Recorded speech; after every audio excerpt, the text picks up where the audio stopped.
And you come out here and tell people that you had to pay more money to get Bruiser Brody. That's right. Because I found out something about you, Lawler.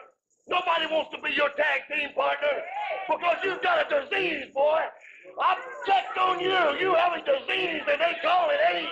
I have checked on it. Nobody wants that to do with you.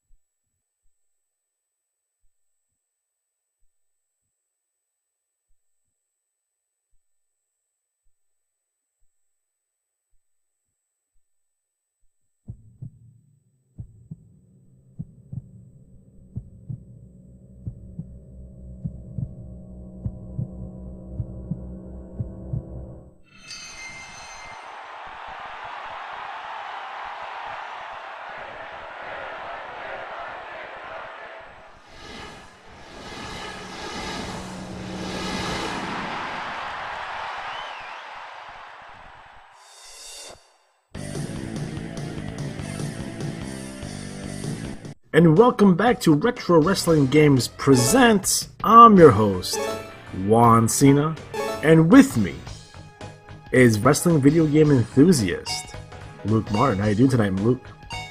I'm doing great, man. How are you? Not too bad, not too shabby. We're back, ladies and gentlemen, from our hiatus. Now, just to explain for those of you who has not watched a archived episode of what exactly we're doing here, is that we're going to document and review every wrestling video game ever. That's right, folks. All of them. So just give you a little background. I am a pro wrestling video game collector. I collect wrestling video games. I collect the systems that they come from. So currently, in my current collection, I'm not going to go into all the games, but I'll go into some of the systems that I do currently own. I have a PlayStation 4. I have an Xbox 360. I have a Wii. I have a Wii U. I have a Nintendo GameCube, PlayStation 2, Sega Dreamcast. I have a Sega Saturn, Sega Genesis, Sega CD, Nintendo 64. I have a Retron 5, which takes care of most of my retro gaming needs. And yes, I own an Intellivision. Body Slam's on there, by the way. It's an Intellivision game that's super expensive on the internet. That's why I haven't bought it yet. But I will at some point. So, Luke, what systems do you currently own? Well, I own the Xbox One, Xbox 360, then I have a PC.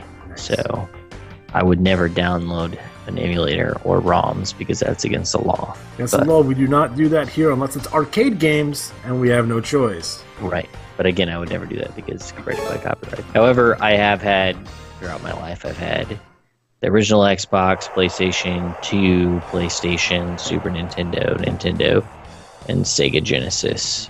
So I have an N64 too. I had one of those. You know what's funny about that is that most people I talked to had both, either an NES and a Sega Genesis, or a Sega Genesis and a Super Nintendo, but no one really owns a PS4 and Xbox One.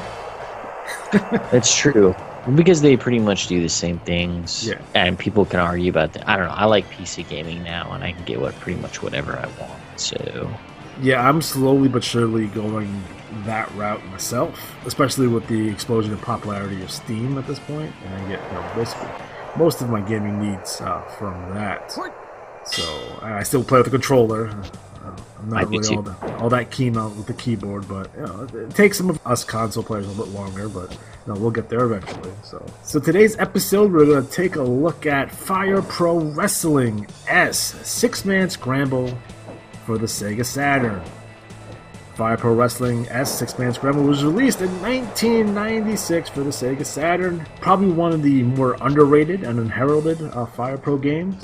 When people talk about Fire Pro, they usually talk about Premium X, or Fire Pro D, or Fire Pro Returns, and now Fire Pro World, but some of these other games kind of fly underneath the radar. The game does have a story mode, which is called Victory Road, which enables a title match when completed.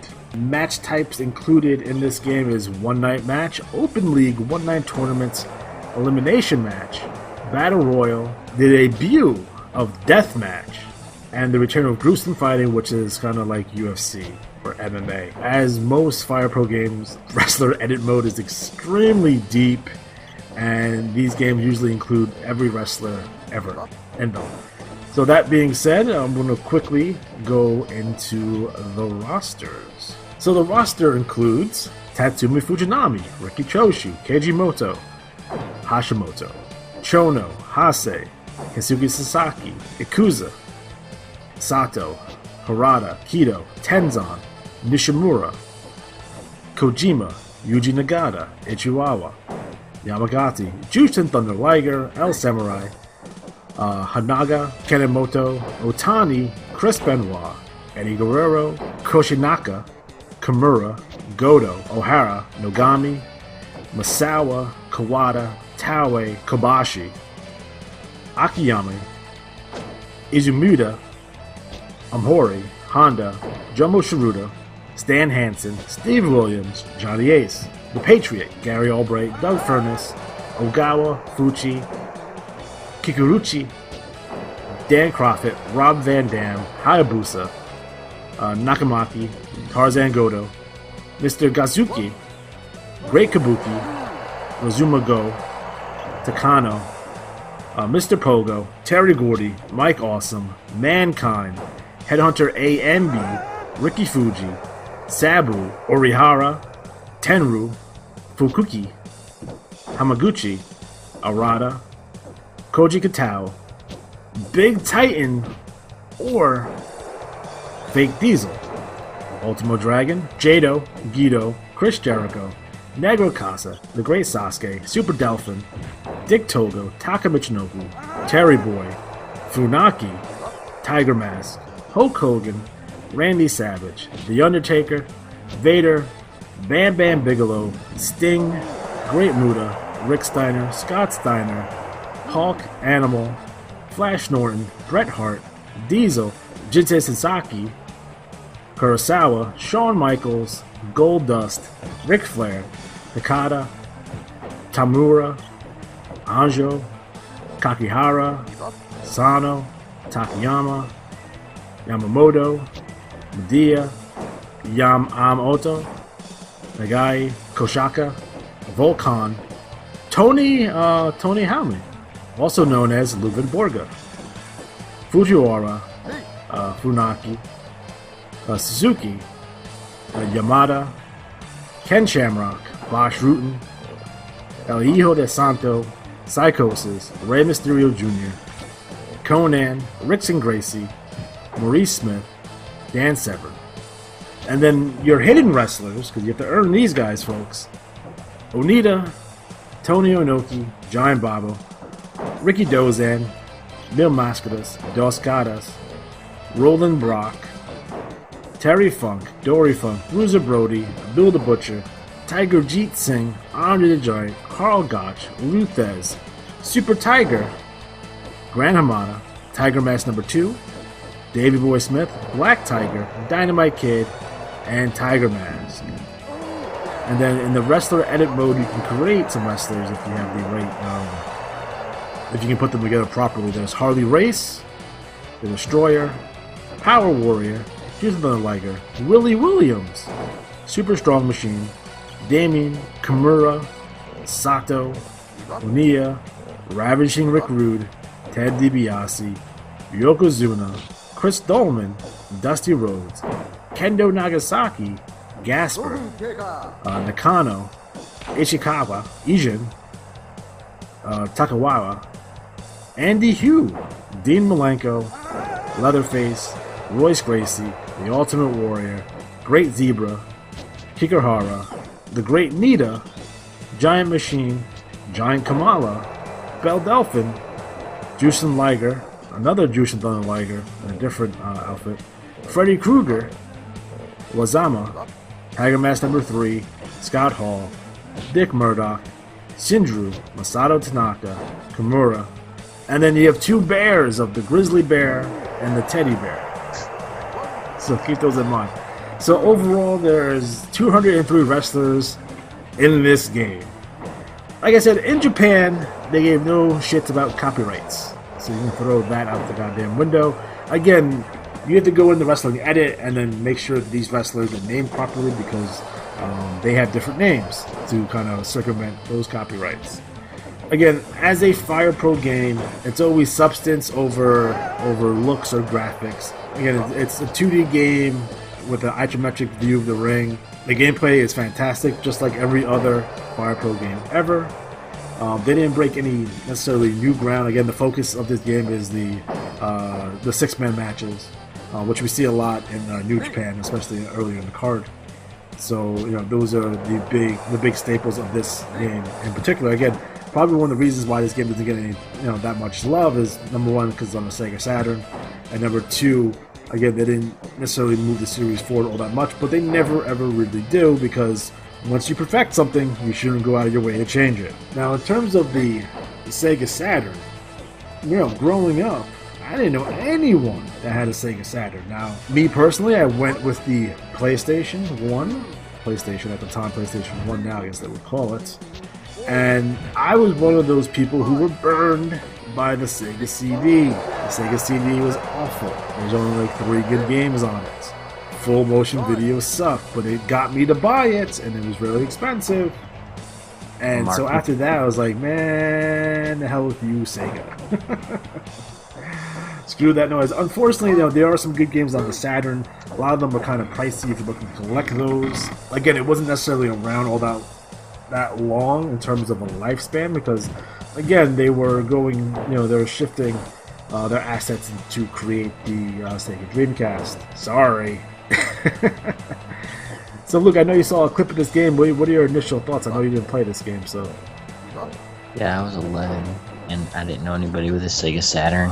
A Japanese Sega Saturn to play this game. Yeah, I was kind of out of my reach at that point. But, yeah, I mean, I looked at it. It kind of just reflected basically what was going on, I think, in Japan at the time, as far as wrestling, what they had going on, like death matches, kind of the style of wrestling that they were doing over there. It looked a lot of back and forth, nothing too flashy, nothing too exciting, but pretty solid. A lot of options, a lot of opportunities, and all that. Do what you wanted to do and kind of customize it and make it your own. And it looked good. It kind of had almost a kind of Street Fighter-esque type animation flair to it, which kind of made it look, I don't know, and nostalgia maybe, but it looked neat. Had definitely had its own look to it. So I think it was you can definitely tell that it's a Japanese game, and it catered to that crowd with the type of gameplay that it had. I think that's probably why people enjoyed it so much. It was more in depth and a lot more of what wrestling video games slowly started to come to the United States. I think the Fire Pro kind of maybe brought a little bit of that on as well, because if you look at the later iterations of games, especially some of the WCW games where you had more creative control with characters and stuff, I think that kind of was inspired by this type of game. So yeah. It's your favorite wrestler's favorite game, probably. It's your favorite wrestler's favorite series of games, so go talk to AJ Styles or someone Fire Pro. Now, since we're on the subject of Japanese professional wrestling, New Japan's been in the news as of late. They recently just announced that they're having Kenny Omega face Chris Jericho at Wrestle Kingdom 12. They're coming off a very successful year for them. They have about 50,000 people subscribed to their network, so that's actually a big boost in terms of revenue. And 10,000 of those subscribers are coming from the United States, which is more subscribers than the WWE does in Japan. Just keep that in mind. Although the WWE subscriber base right now is at 1.5 million. So again, there's definitely an opportunity for growth in terms of New Japan. Like the fact that they're coming to the States, they're coming back to the United States for 2018, which is, again, they tested it out, this year, and they're going to do it again next year.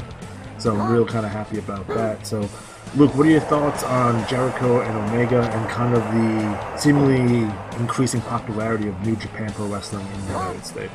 Yeah, I mean, obviously, anytime Chris Jericho goes anywhere, I think he elevates the product. And they did it right. They kind of started it out as a feud. Twitter, Jericho kind of cut a promo through a video on Omega after he defended the title, United States title. That's going to be to Canadians, but whatever. But they did it right. They're building it correctly, and I think that's kind of just the hallmark of of the Japanese product right now. Just the way that they build things, the talent that they bring in, it always lends to promote the product itself, but not at the expense of the wrestlers. So you bring in a guy like Chris Jericho, who obviously doesn't need the WWE anymore, who's excited to come back and face a guy like Kenny Omega and just kind of expand his legacy. And even now, look at what Kenny Omega is doing, talking about how wrestlers from the WWE are below him, and they're really doing it the right way. And I think that's why people are kind of moving towards it, because they're kind of tired of what the WWE has to offer as far as their storylines. You kind of get to the point where you get tired of seeing some of these same faces, these same feuds over and over and over again. And, WWE is really kind of a one-trick pony because they have no real competition at this point, whereas New Japan has a lot to prove. And I think it almost looks like they don't take for granted that they're the only game in town, because I think New Japan had done that in the past, and All Japan and some of the other promotions were able to bring in talent and kind of cut into their pie that they had. So I think that they don't take that stuff for granted, and they really have nothing to lose by coming to the States, because it's not like WWE is going to make a huge move into Japan anytime soon, and the Japanese are a really loyal fan base anyway. So I think that it's good for everyone. It's good for the business. I think it's good for talent that they have a place that they can go and make some decent money. You can look at, I think, Cody, who's not Cody Rhodes, but just Cody now, because WWE's awesome. I thought it was Cody from Final Fights. Oh, that could be it. Yeah, maybe he'll bring it Hagar or something. But I think that if you look at him and what he's done, he pretty much told WWE, "I don't like what you're doing with me," and he went and started pretty much set the world on fire. So I think they're doing that, and they have consistently good matches. When you go and watch a championship match between, even if it's not a championship match, if it's just Omega Okada, that's going to be a great match. They have so many good workers. They put the matches together the way you want to see them. Not all of their matches are going to be the best ever, but they're probably going to be a little bit more exciting. And because they're not, they don't have that single talent, they can bring in anybody from anywhere pretty much. And you can get the dream matches that for whatever reason WWE is really awful about making. They just seem to be hesitant about making these big matchups, and I don't know why. It's super strange. Well, like the Balor AJ Styles match, it proved that people are willing to watch the WWE product. They enjoy the WWE product, and they enjoy the talents in WWE. It's just the WWE refuses to put those people together, and I don't understand.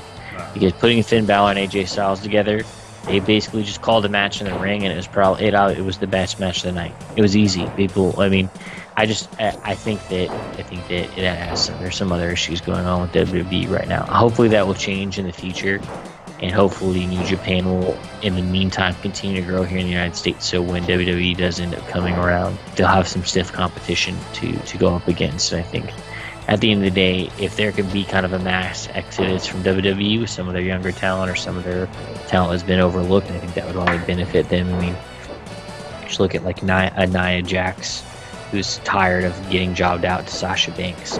She's new to the business, granted, but she knows enough to be like, hey, I'm a big. I don't need to get worked by Sasha Banks. Like, it should be an achievement, not I lay down clean for her kind of thing. So I think that if WWE is starting to piss off our talent, hopefully people will start looking elsewhere, and hopefully that's New Japan. And just the Young Bucks and Kenny Omega have proved you don't need WWE paydays to be successful and make a good amount of money. I mean, the Young Bucks and the Elite and all they have shirts, Hot Topic, they have all this kind of stuff. So I think that they're going to continue to be successful.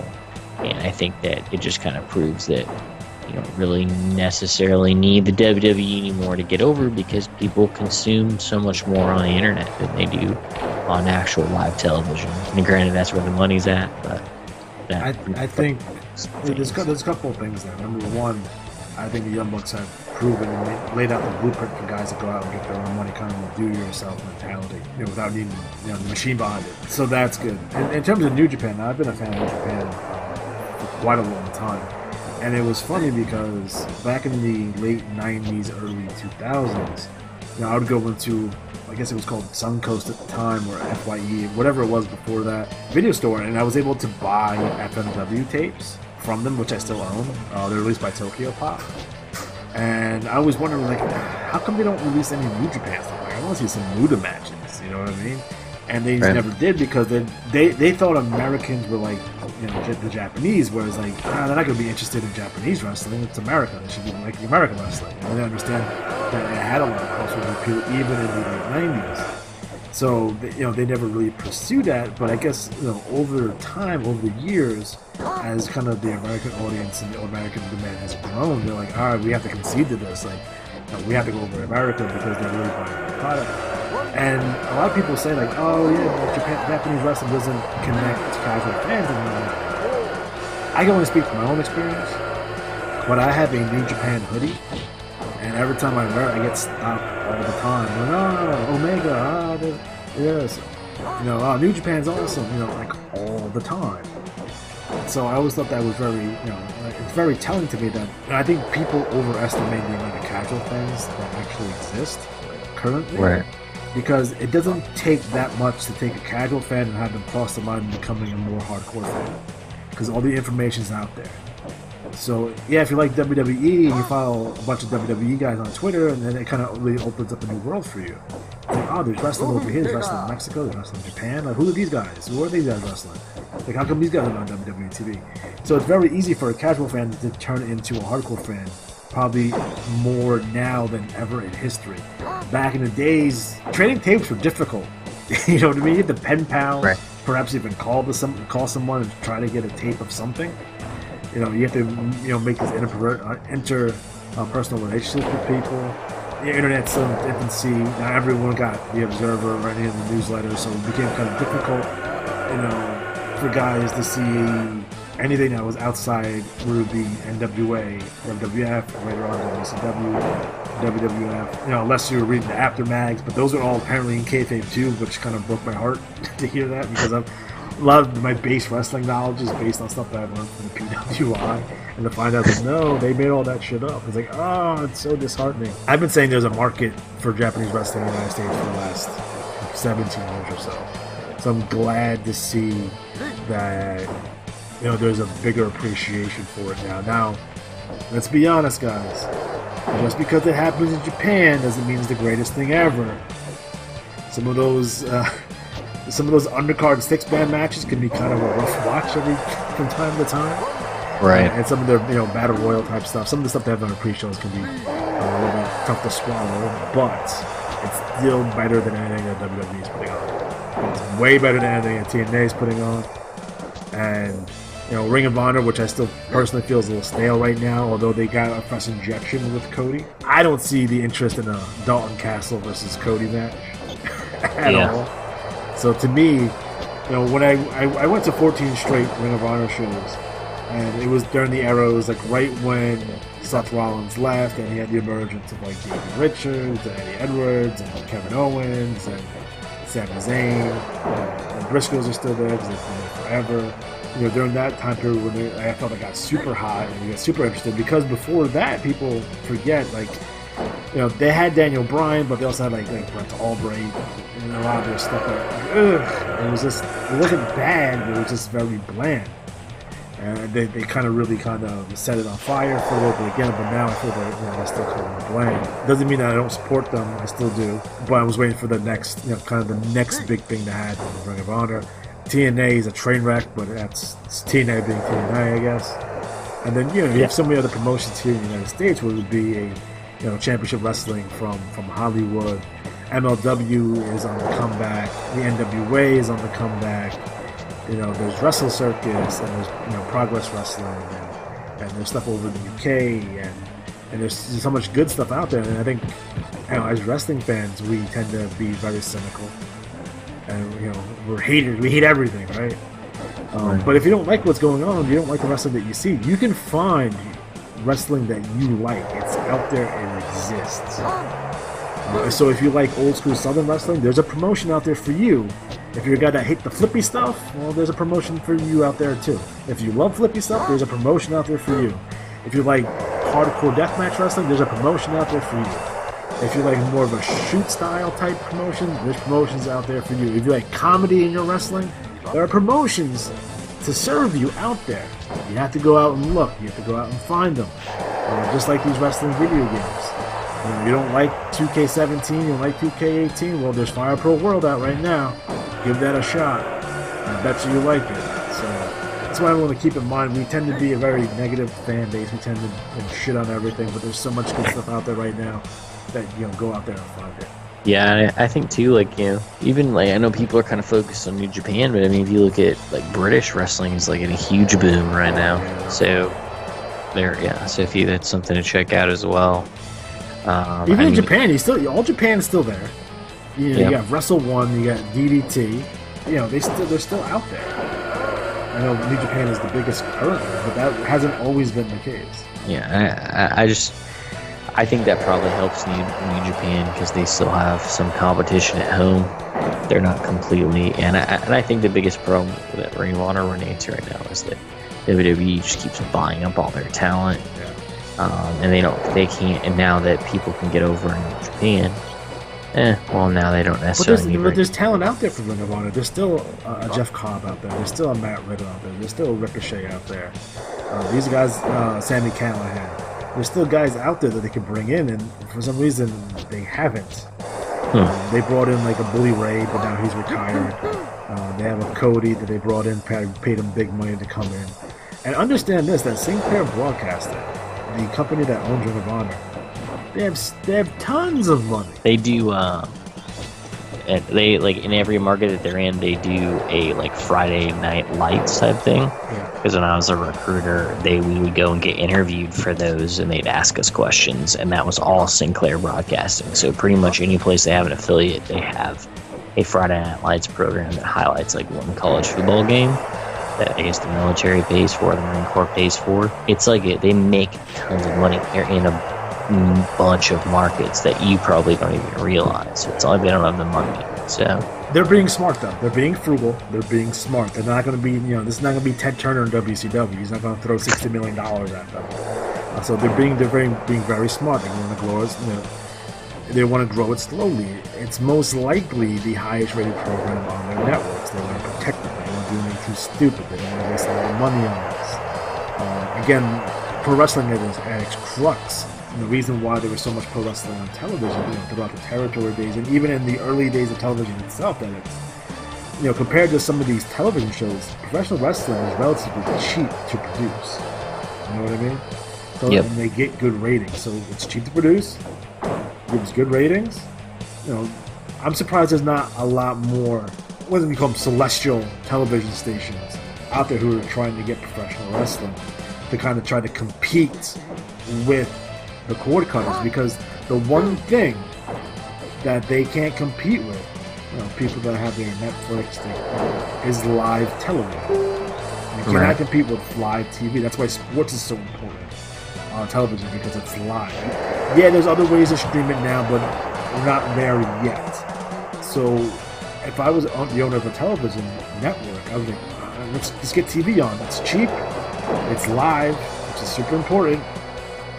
We'll give that a shot, and I bet you put TV on any of these cable networks, and God forbid a network, and even if it's prime time on a Friday or a Saturday, I bet you do big numbers regardless, unless it's TNA. Yeah, that happens. They had Spike Network. They had Spike Network, and they messed it up. So disappointing. Yeah, I'm a TNA fan. I'm not gonna sit here and say that, TNA is the worst thing ever. They do good stuff from time to time. It's like they're like, it's almost like an abusive relationship. Like, they're going to change. I know they're going to change. Oh, things have been good the last couple of weeks. I think we turned a corner, and then TNA just slaps the piss out of it. It's just the way it is. Like, so disappointing. That's the reality of that situation. So, but yeah. And in terms of professional wrestling, let's ladies and gentlemen, let's try to stay positive here. There's good stuff out there. And look, and I think in terms of professional wrestling in general, there's good things on the horizon. So let's everyone keep that in mind. All right, guys, we are officially out of time. So for